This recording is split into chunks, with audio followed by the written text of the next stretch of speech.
What's up, everybody? This is Ferrari's answer to Mercedes of 2017. Mercedes beat them hands down last year over the long fight of an entire season. Ferrari just could not keep up, lost their way, and lost out in lots of different areas of that season. This is the thing that they hope is going to catapult them to the front. It's the SF71H, and I quite like it. It's got a few different pieces. It's definitely an evolution of what they had last year. A little bit like Mercedes. They had a good car. You know, the 2017 car was a good car. There were lots of reasons why they lost out to Mercedes in the end. But the SF70H, last year's car, was a good basis for a car. This one has a slightly longer wheelbase. I think a slightly higher rake than the Mercedes, although difficult to tell until you see that out on track for sure. But there's a few nice details around it and some quite innovative details as well. Lots of nice little touches that have come in from other teams, ideas that have been taken. You know, they are the team, of course, Ferrari, who started this trend of really changing this whole side pod detail that we've seen loads of teams now taking on themselves, adapting to their own cars. Ferrari started that last year, and that was about pushing the side pod inlet back, lowering down the crash structure piece that came across the underneath the side pod opening. Lots of teams have taken that on board. Ferrari have kept it, but they've pushed it another step forward. They've actually split their side pod intake, which is also something we saw with Sauber of this year. Perhaps no surprise that the two teams have, of course, worked together. They've got this big relationship, even more strong now, of course, with the Alfa Romeo brand at Sauber, part of the Ferrari family. So not surprising we've seen some of those details cross over. But let us have a better look at it.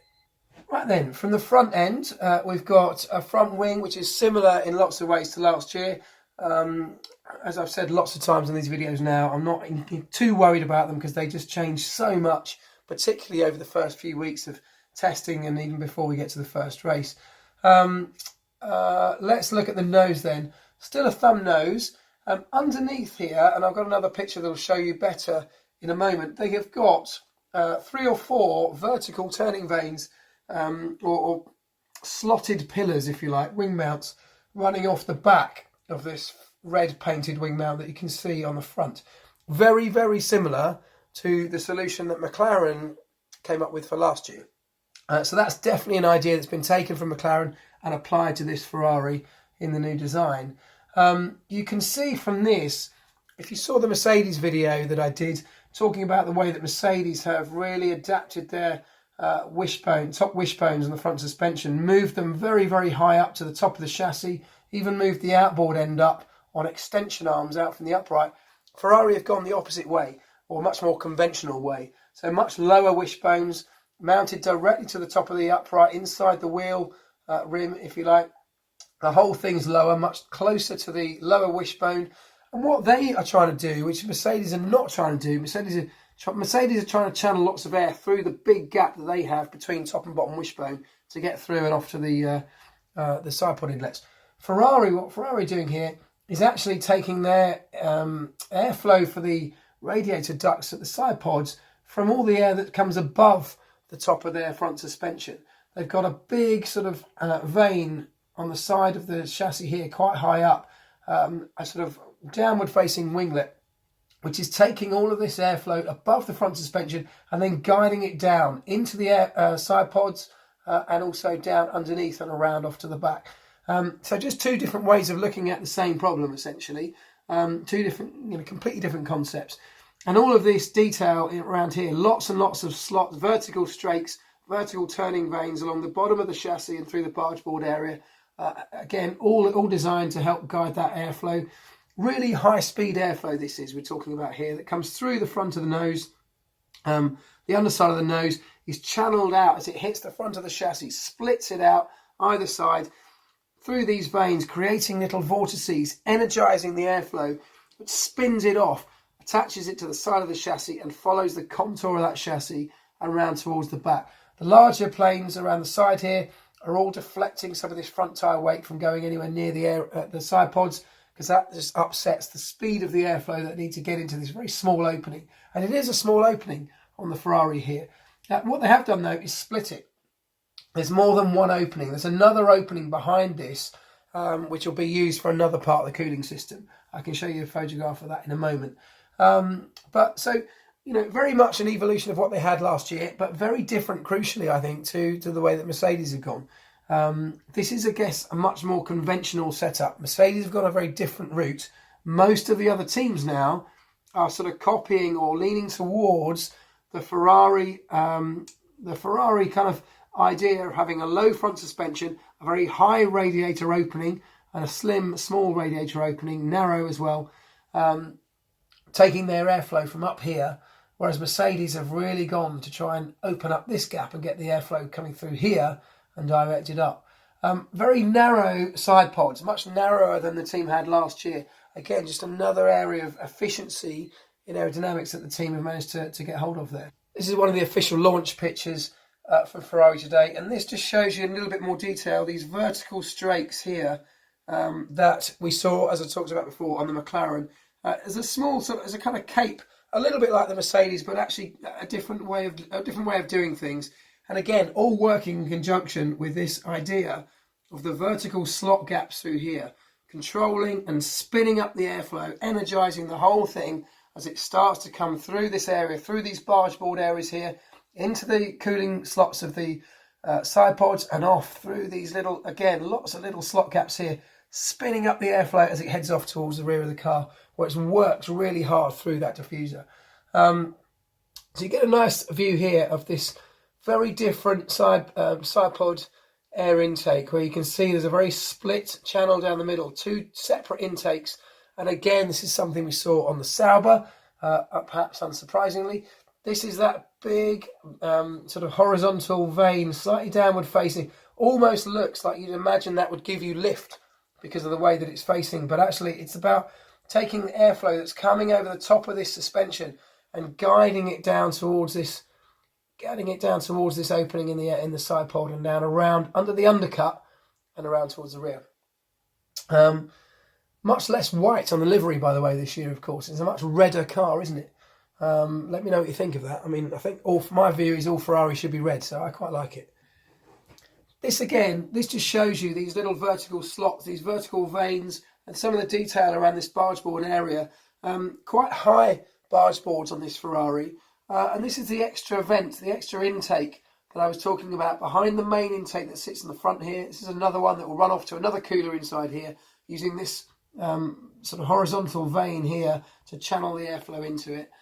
You can also see from this picture that the halo, painted red, I think fits in reasonably well with the livery, has one of these little aerofoils on it that we've seen some teams come up with so far, or some teams reveal so far.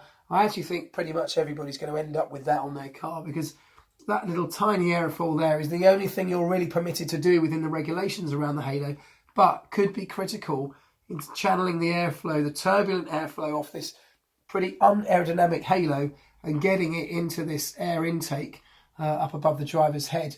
That's the air intake, of course, for the engine, the power unit. So absolutely crucial. You cram as much air and as much faster stream of air into there as absolutely possible. The back of the car is very, very slim.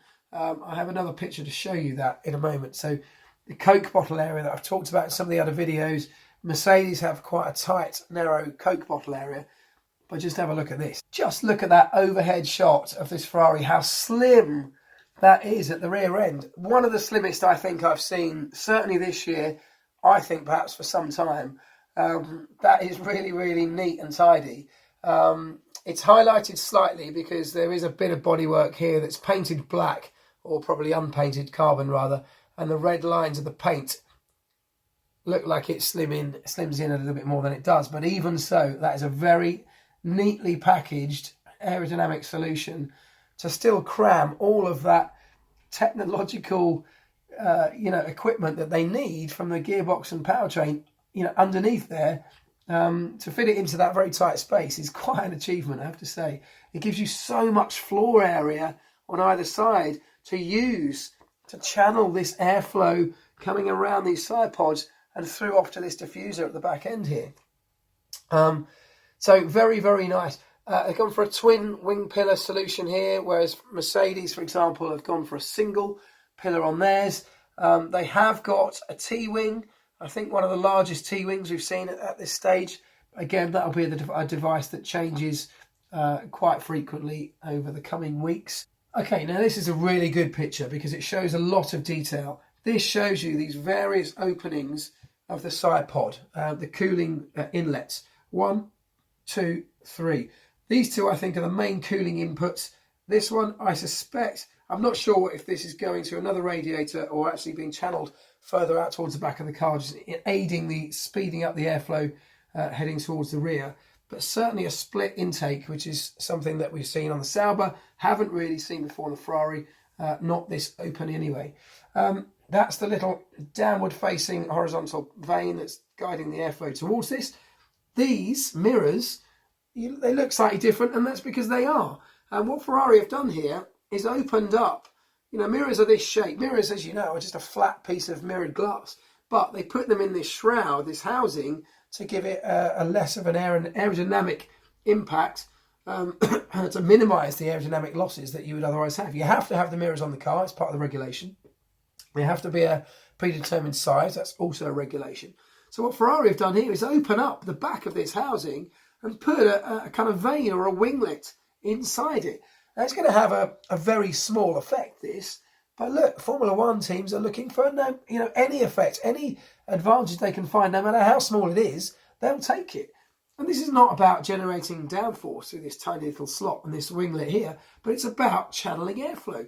That, when we got this halo becoming this sort of unwanted intruder, if you like, in the free airflow stream of a Formula One car in 2018, using areas like this to start channeling and cleaning up and smoothing the airflow and directing the airflow around the halo and off towards the rear wing could just be the tiny little details that really make this thing work. And I suspect we might see other teams starting to look at this as a real area of interest, because it's actually something that can be adapted reasonably quickly and reasonably well over the weeks of testing and before we get into the start of the season. So I wouldn't be too surprised if other teams start looking at this going, we need to get this in our wind tunnel and try it and see what it does. There's that airfoil on the top of the halo that I talked about. A sort of Mercedes-like air intake here with a three-way split by the look of it inside there. That looks a lot more like what Mercedes had last year. And lots of teams are now having to work at this area because of the disrupted airflow because of this halo. So this becomes an even more crucial part of a Formula One car now, because getting the airflow in there as fast as possible for the power unit is absolutely critical. But look, this is it. I quite like it. I think there's some nice detail on this car.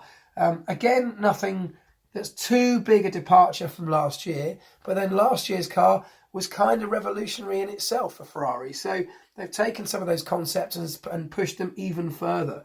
I'm really interested to see how this does, because lots of this stuff here and these mirrors and this detail around this particular area and the Bargeboard here are really quite innovative. They've been thought about, a lot. They haven't just stuck with what we know. And this is something that Ferrari are not normally very good at, being brave, risk-taking. I don't think it's a huge risk because it's not too far from where they were, but it's certainly not that conventional either. And I like that. I'm glad that Ferrari are going down that route. And I hope that this means we'll have a Ferrari that really is a match for a Mercedes, maybe a Red Bull, and anyone else who wants to come and join the mix as well. But I quite like it. Let me know what you think. Do you want to see Ferrari back at the top? Do you want to see them winning championships again? Has it been just too long? Or are you over the whole Ferrari hype? They're threatening to throw their toys out the pram and go and walk away from Formula One if they don't like the 2021 regs.